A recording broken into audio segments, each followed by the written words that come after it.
Hey everybody, welcome back inside another exciting episode of the Stash Report from the Stash Project. Today is August 26th, 2019, and decent little shows to close out our month of August here, because by the time we get back to you guys, well, it's going to be Labor Day weekend, and already we'll be into September. So, the kids are back at school, I think pretty much for everybody at this point. So now, for those of us who work weird second, third shifts, we have the houses to ourselves during the day. So anyway, we got a few little teases from Revell, as well as a new kit from JR Savinos that'll be coming up, and then we have this week's kit releases. So we'll just go ahead and plow on into it. So the teaser we have from Revell is we got some shots from Revell itself, probably the actual German side of things. And these are going to probably end up being their promotional photos for their website, as well as possibly the box art, if you will, like the sides of the box, the bottom of the box. Now, I will remind you guys again, we will get this as a U.S. rebox at some point down the road, probably not too terribly long from now. Most places seem to be saying like November-ish, so we'll see when exactly we get our stuff here. But yeah, so here's some the corporate photography, if you will, for the box art stuff. So you know, sort of an built overview of the model. Again, showing the sort of the odd roof placement of that spare on the Expedition roof, but it was 3D scanned off a legitimate Range Rover or Land Rover, Range Rover, whatever you want to consider this. Because technically, this is just a Land Rover. Uh, so you know, from that aspect, this was the way that one vehicle they scanned was. So you can always put that tire someplace else. Although again, the hood might be a little bit of a difficulty, just due to the fact that there's no indentation on the hood where the hood mounting system would go. Maybe they'll do that in the future. I'm sure there's more than one version of this planned as far as total output of this kit. So we'll see where that goes. And they got a photo of sort of the engine in its engine compartment, giving you the view of the fact that it, of course, does have an engine. And then you get a view of the interior, which shows you some little bit of the detail there. And this one in particular was built up left-hand drive. It does have German license plates on it, so that makes sense as far as that goes. In terms of left-hand drive versus right-hand drive in the build out there, but you can build it either way. You're going to get left and right-hand drive dashboards with it.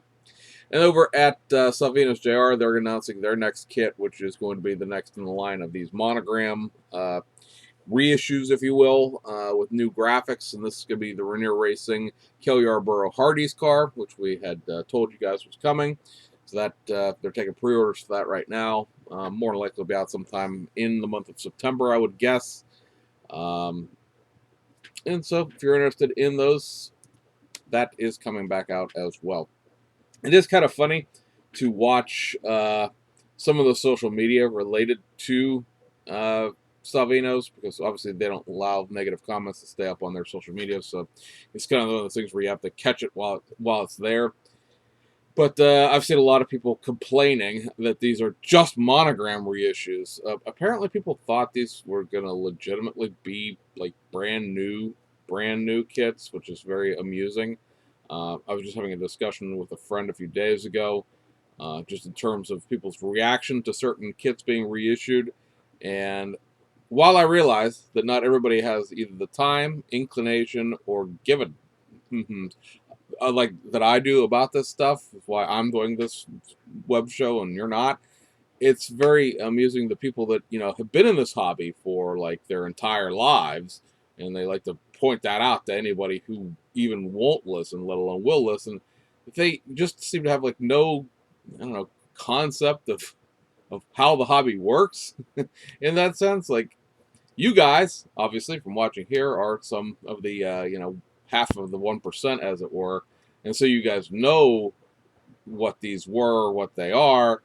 Um, but you see people all the time asking for, especially around two, to reissue things that they can't reissue because the kits don't exist either in the way that they are, uh, in terms of the requests that people are putting in for them, or they don't exist at all anymore for various reasons. They've been modified into a stock car, they've been modified into a altered wheelbase drag car, or whatever, back in the day, and things like this where it's like, oh, well, that's just that dumb old monogram kit. Well, I mean, yeah, I can understand that certain sentiment, although none of these dumb old monogram kits have been released in the last 20 years at least, which is why, Blitz sold them off in the first place. They had no use for them. At least somebody's doing something with them, I guess, and at least the liveries that are in these kits are not liveries that Monogram itself did back in the day. So it's not like you could just, oh, well, I'll go on eBay and I'll buy the $5 version of this and be happy. Yeah, you can buy the $5 version of this, but I think the best explanation I saw, and me, I'm not exactly going to jump to Salvino's defense on anything. The best defense I saw of these kits is, well, it's a $30 model kit, so it's a $15 model kit with a $15 set of decals included.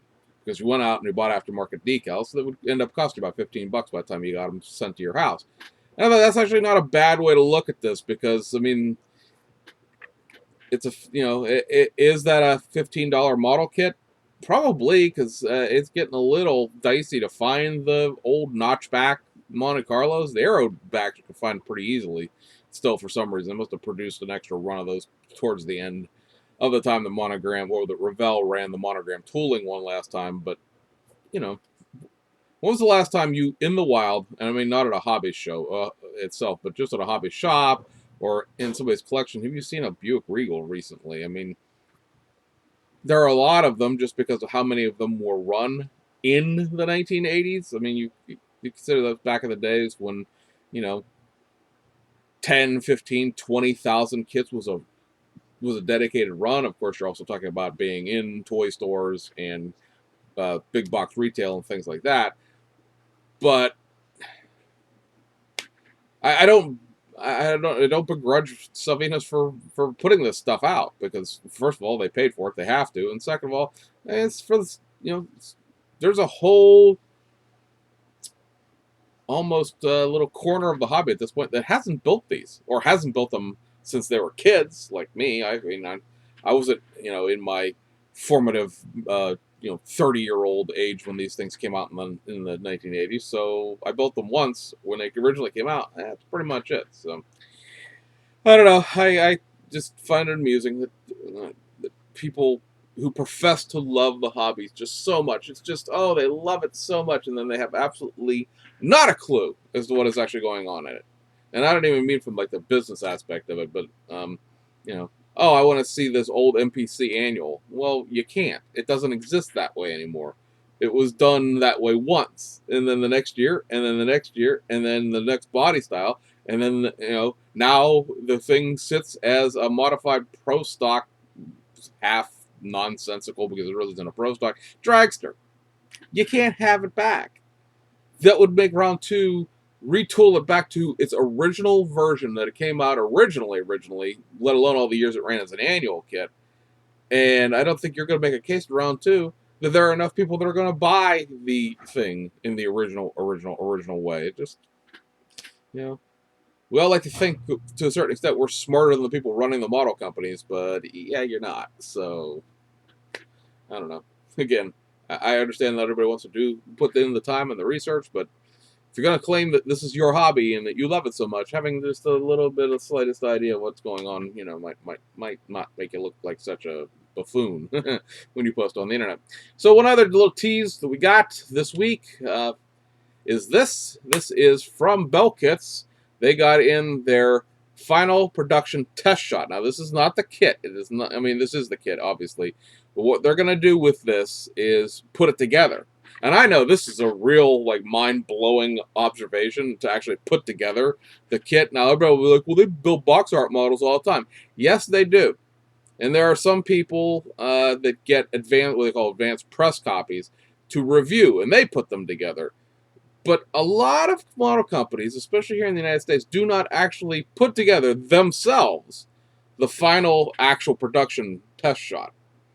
They put together a test shot earlier, to make sure that it, more or less fits. But nobody ever really puts together that last one. And if you don't believe that, then think back to some of the big buffoonery that has happened with certain model companies and certain model kits in the last 5 years that we've been on the air. And you think to yourself, if they had just built that before they sent it out, they would know that that was wrong. They don't actually do that. So Belkits does do that. And so this is, like I said, this is the production version of this kit.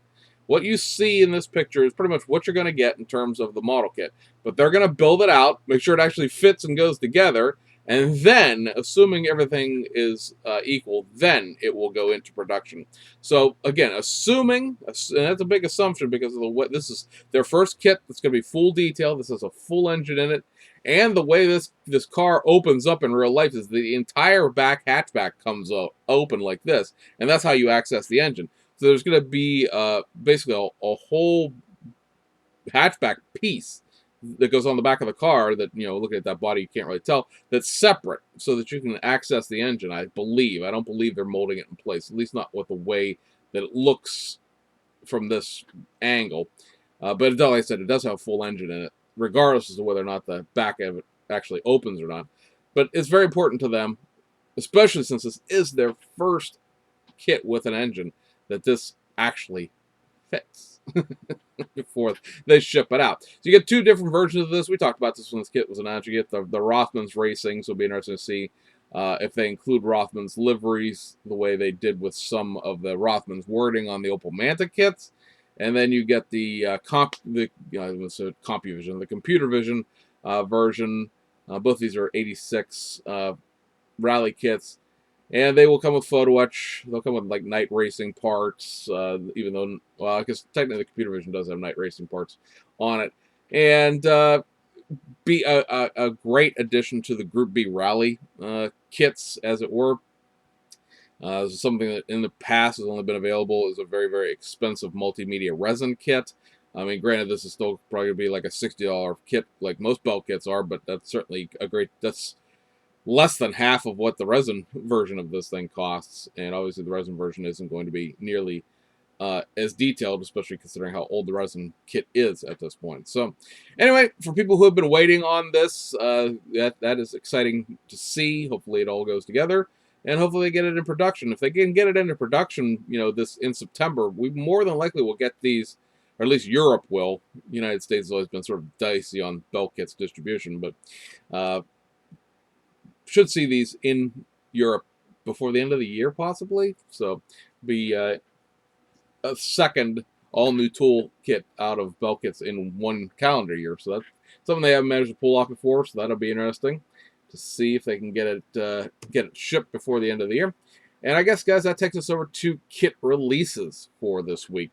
A couple of them on the domestic side of things from Salvino's JR, and they are the Buicks that we were expecting. So first up, you have the Bobby Allison 82 Daytona 500 winning car in the Gatorade livery. Obviously, this is a monogram kit, and the only parts that from what I understand, that they've retooled or had anything to do with is there are new tires in this, because they either did not get the tire tool from Monogram, or the tire tool was too wore out to do anything with, because considering how many hundreds of thousands of Monogram kits that were done, the tire tooling may not be in one piece. These tires are flat walled.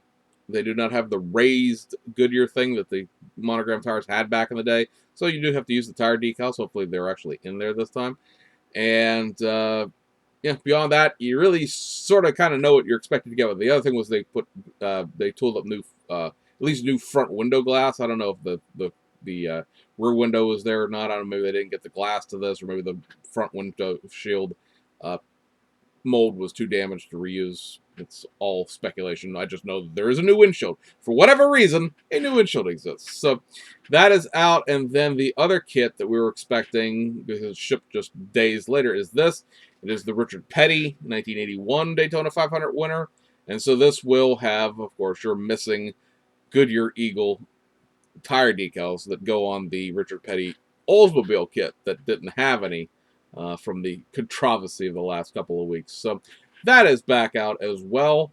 From what they were saying, it's really the first set of decals that's going to uh, have the demarcation between the red and the blue done correctly, which is something that makes sense to me because of I know the guy who draws their decals and he's good at his job. So it'll be the a lot of people are like, well, this is just the same kit as was in that double kit with Richard and Cal Petty. It is, but at the same time, it's not quite, as far as the fact that the livery in here is actually correct and the monogram one was not. So that is back out. And we jump overseas for a few things. Over at Hasegawa, a couple of just straight reissues. First up, you have this. It is the Jaguar XJS HE Tom Waukesha Racing Jaguar. Obviously, Jaguar twice there, but this is the Group A car. It was a very cool car. I just appreciate the fact that they raced this car in the first place. This one is for the 1984 championship season, and it did win podium several times in the uh,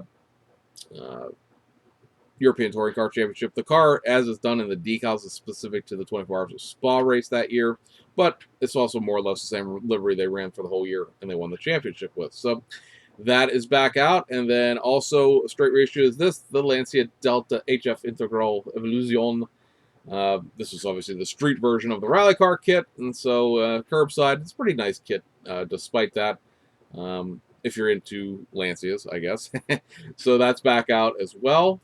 Over at Fujimi, we got the last wheel set for the month of August, and it is this 17-inch set of wire mesh wheels. Kind of interesting construction to these. There is a top of the wheel, a bottom of the wheel, and then like a center spoke section. It didn't make a lot of sense the way the picture was, but now that I've seen the instructions how you put these wheels together, that makes perfect sense. So the bottom of the wheel has spokes going one direction, the top of the wheel has spokes going the other direction, and then there's a sandwich piece in the middle with spokes going in like a third direction, really, technically speaking, at this point. And you sandwich it all together, and Shazam, you get a wire wheel out of it. And then you have your choice of either a center cap that was shown on the box art, and there's also a set of knockoff,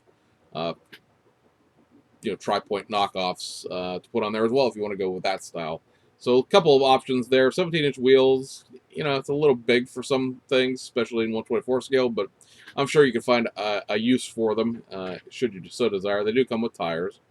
And then over also, I realized that we have more Hasegawa to go. How about that? These are the two Hasegawa kits that round out their August releases. And first up is the Mitsubishi Galant GTO 2000 GSR with Sport Visor.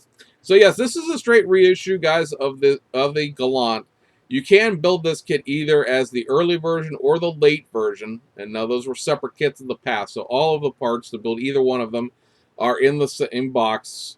Is different bumpers, different front and rear end treatments, a couple different sets of wheels, different steering wheels, different upholstery patterns for the seats. A lot of stuff in this kit if you're looking to choose. They included some new side graphics as well in striped colors that the original kits were not available in, which is sort of a kick in the pants, but I guess you got to deal with what you deal with there. And the only new part to this, and why it's a new kit, is that rear window louvers, those sport visor, as it were. That's the only legitimate new part in here.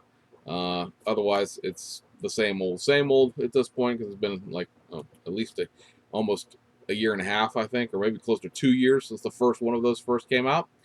And then lastly for this video is this. It is the Honda Civic Team Yamato 1982 Suzuka 1000 kilometers. And this car, in its racing guise here, finished third overall and won its class, which was the Type A, or the group, I guess that's technically not a Group A, but the Type A class, a support series that ran, obviously, with the bigger cars of the day back in the early 1980s, which would be not quite super silhouette era, but almost. And this is the same basic model kit of the first Civic race car that Hasegawa did, except it has a new livery to it. The overall livery is pretty much the same as the original one was, although the original one was just like the season, if you will, for 1982 or 1983, where this is specific to a race. So the livery is a little bit different. It's just these little Civic race cars have just cooled me anyway, just because you know, the Civic had just come out at that point in real life, a streetcar version, and the guys in the Honda engineering department were like, you know what, this would do be a great race car, and the team Yamato is a group of Honda factory engineers who basically in their spare time built a race car out of a Civic and campaigned it quite successfully in that minor touring series that supported the major touring series that went along with it at the time. I know that it was the Grand Champions touring series at one point, and it may have been the very, very early uh, outside edge of the Super Silhouette, which was sort of Japan's answer to Group 5 racing at the time. So, guys, that wraps up this video. Hope you've enjoyed it, and see a few things there that you might need, might not. And we'll see you guys on the other side.